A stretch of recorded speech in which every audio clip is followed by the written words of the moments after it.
Well, hello. What started as a I want to finish this thing that I started project took on a life of its own. I really don't want to turn this topic into a saga, but thanks to some feedback, I think there may be some potential for creating a definitive and authoritative timeline of events surrounding the final experiment flight to Antarctica and hopefully remove all doubt in almost everyone's mind. Everyone but the few who even now, almost a full year later, still claim it was faked and was done in a soundstage. I knew flat earthers are still crying foul regarding TFE, but I became much more aware of the extent they still doubt the events happened as advertised when, in a couple of videos ago, I published the comparison of my Flight Radar 24 data reconstructed flight in Google Earth against MC Toon's I Was There fully uncut video recording of the entire flight.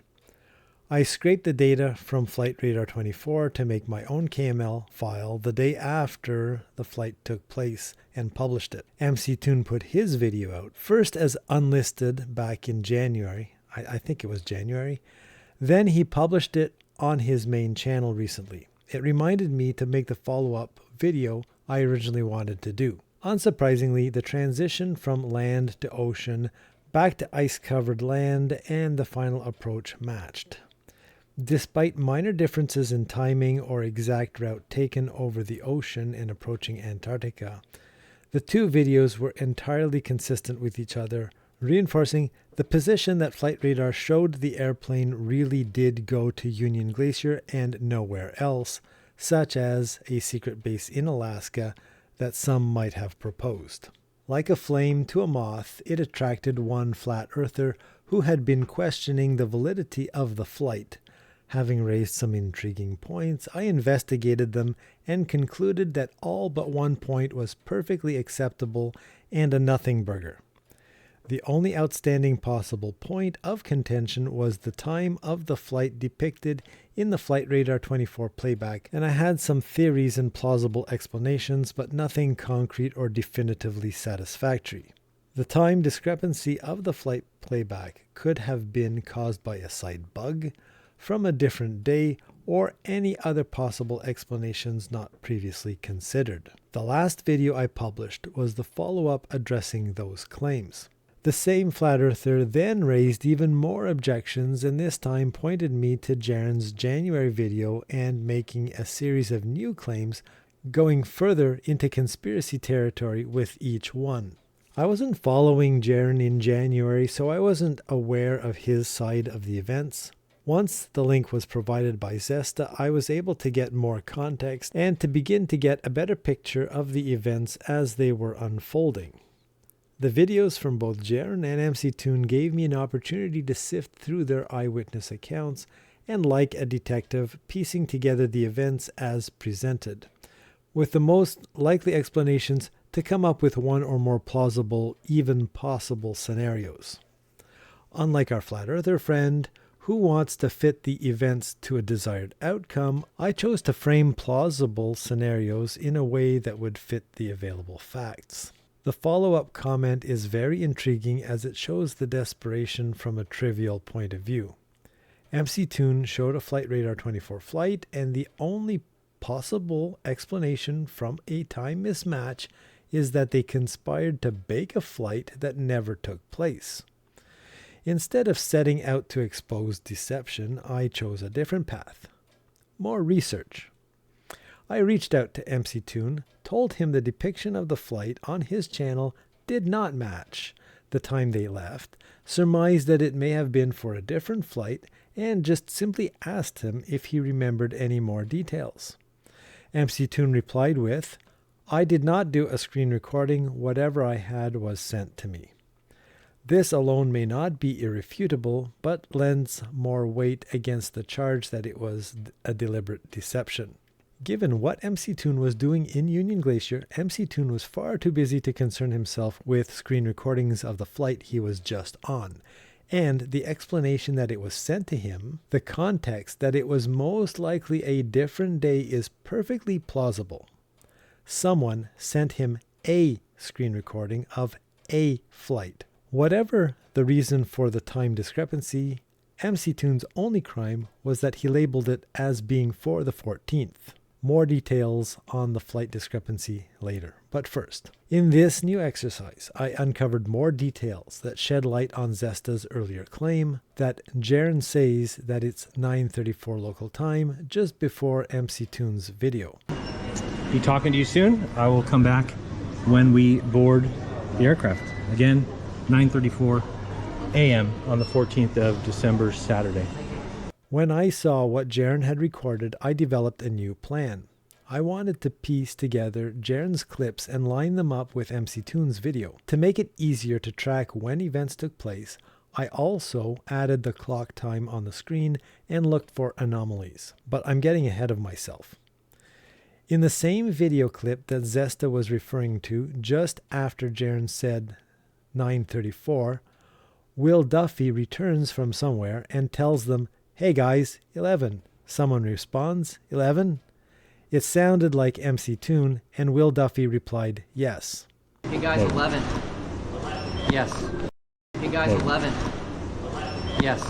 If we also consider what MC2 said at the start of his video that he published, I thought we had an hour. I thought we had an hour, so I'm like, I'll go, and you're all going to the lounge, I'll go live on YouTube, on Facebook. And then Will comes up because we got to go. I'm like, okay, bye, Facebook.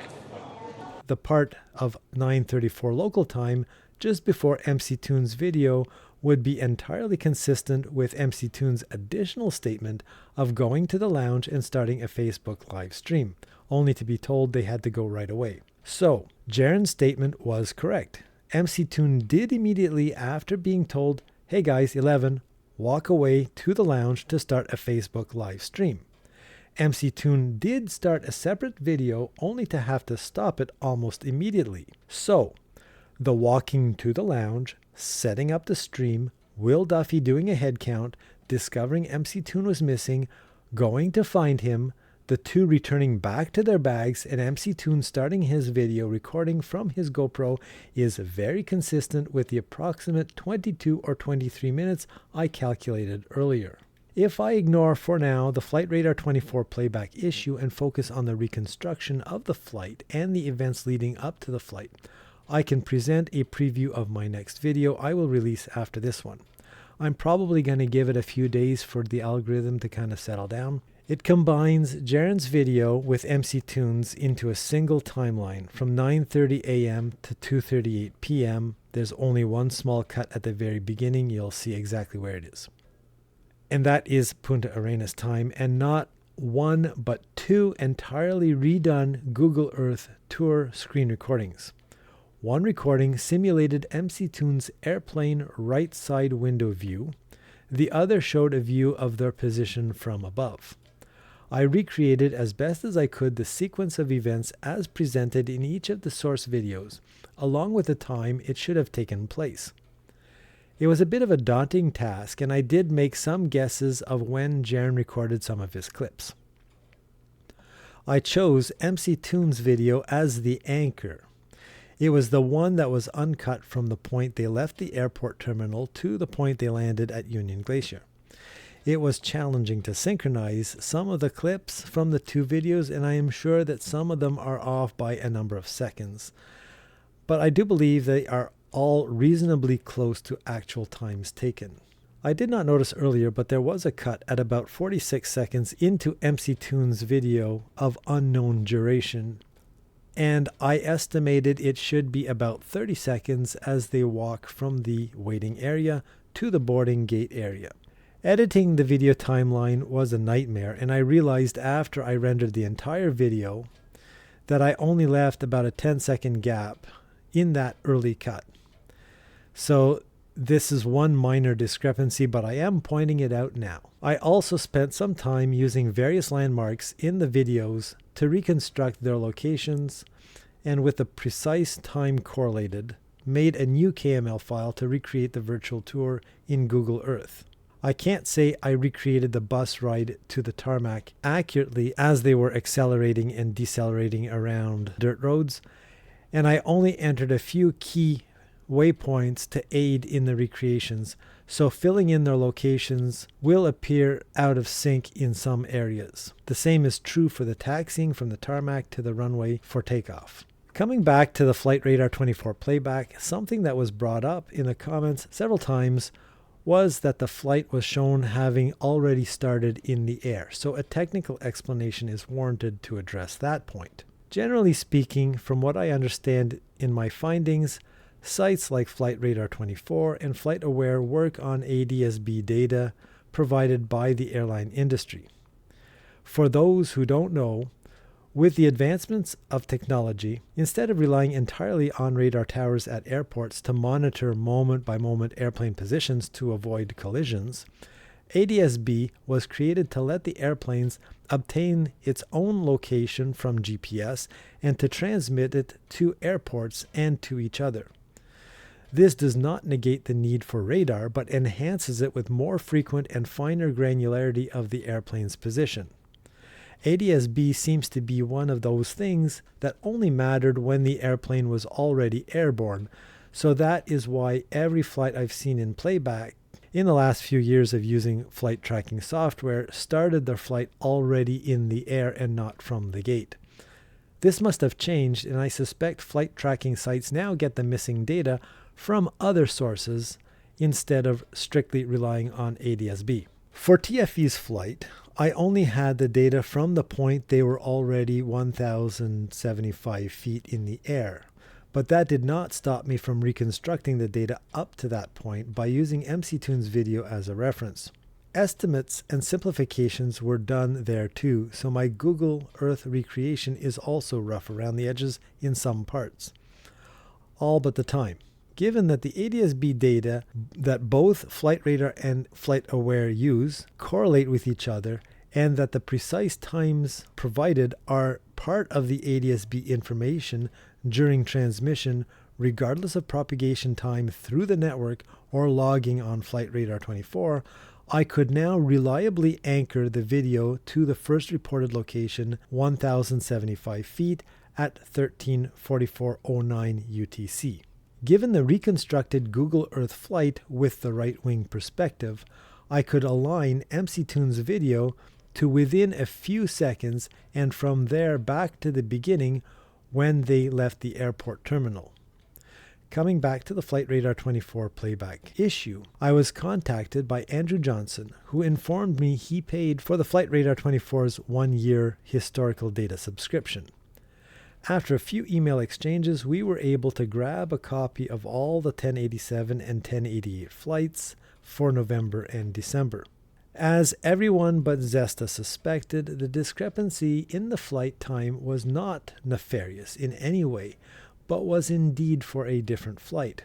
Specifically, the flight of December 17th, the day they cut the expedition short and the airplane was sent to go pick them up.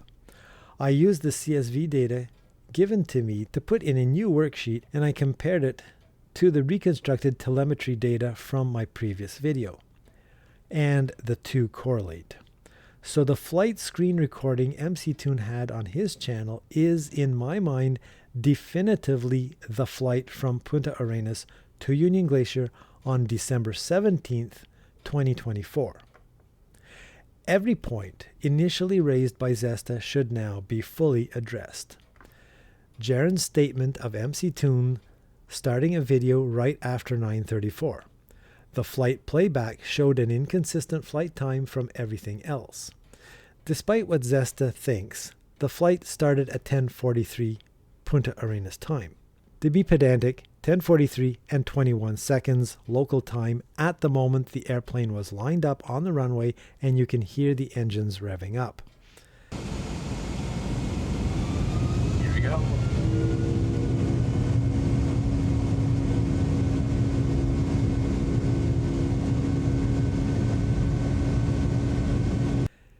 It then took another 48 seconds for the airplane to build up enough speed to climb to 1,075 feet to match the first waypoint recorded on Flight Radar 24 and FlightAware at 13:44:09 UTC. The clock showed an incorrect time with the synchronization from my recreation.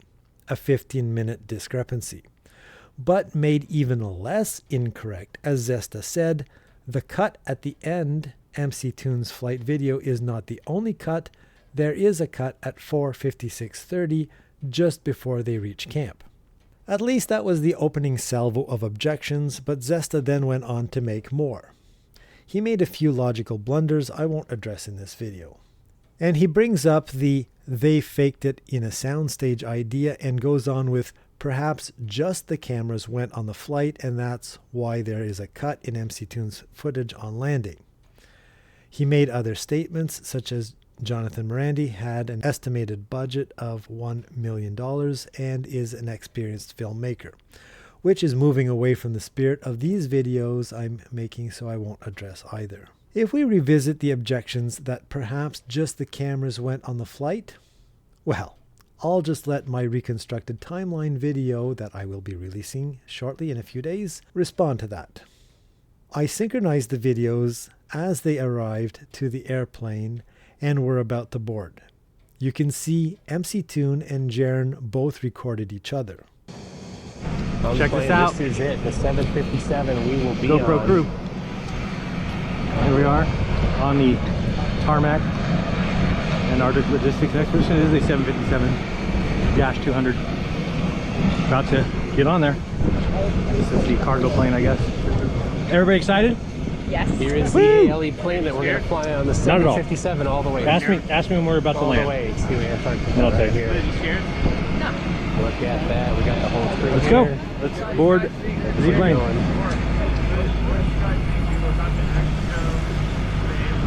I still think it's going to be canceled. Then as they were playing the pre-flight announcement, you can hear the same announcement being played in each recording and the audio matches. In the heart of Antarctica.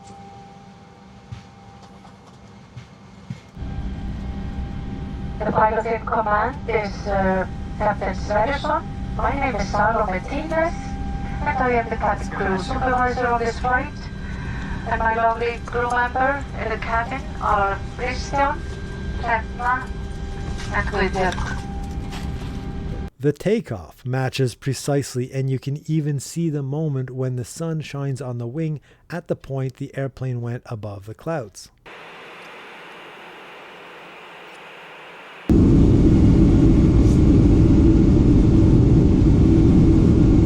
Later, the same cloud formations are seen.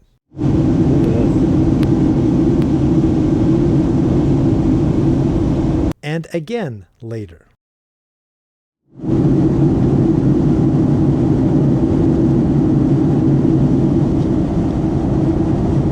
There are also clips that show the Punta Arenas local time on the headrest display with similar cloud cover. A lot of clouds right now.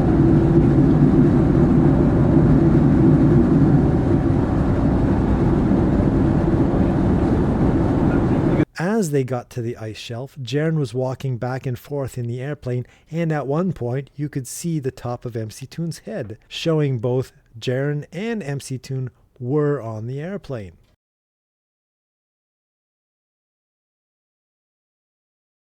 As they were landing, the same mountain formations were visible. I know. After they landed, the same announcement was played, and both the announcement and the view out of the window matched. Ladies and gentlemen, welcome to Antarctica. Wow. Remain seated with your seatbelt fastened until the seatbelt signs have been switched off. Take care when opening the door. Dude, that sky ice might be dome ice. So, despite all of Zesta's efforts to find an explanation to the contrary, they did go to Union Glacier on the 14th. What I want to ask myself now is, as we approach the 1-year anniversary of the trip, what is the state of Flat Earth? In all this time, has Flat Earth been able to come up with reasonable objections to what happened last year? I would say no. Have those who remained Flat Earthers changed their position even slightly? I'd say they've even become more hardened in their stance to reject or dismiss everything that doesn't fit their preconceived notions or their conclusions, however erroneous those may be. The mental gymnastics flat earthers go through to justify their objections to every reasonable explanation is quite frankly hard for most people to grasp. This leaves me with one final idea that I had. The TV show The X-Files had a poster of a UFO above some trees with the words "I want to believe" in Mulder's office. Well, maybe somebody should come up with a poster to send to today's flat earthers. Maybe something like this. Anyway, that's going to be it for now. Thank you for watching. If you like the video, I would appreciate the thumbs up and all the comments and all the sharing and yada yada. You know what to do. With that, I'm going to see you again in another video soon enough, but keep an eye out for the next video I'm going to publish, which is the full uncut 5-hour long video of the clips that I showed here.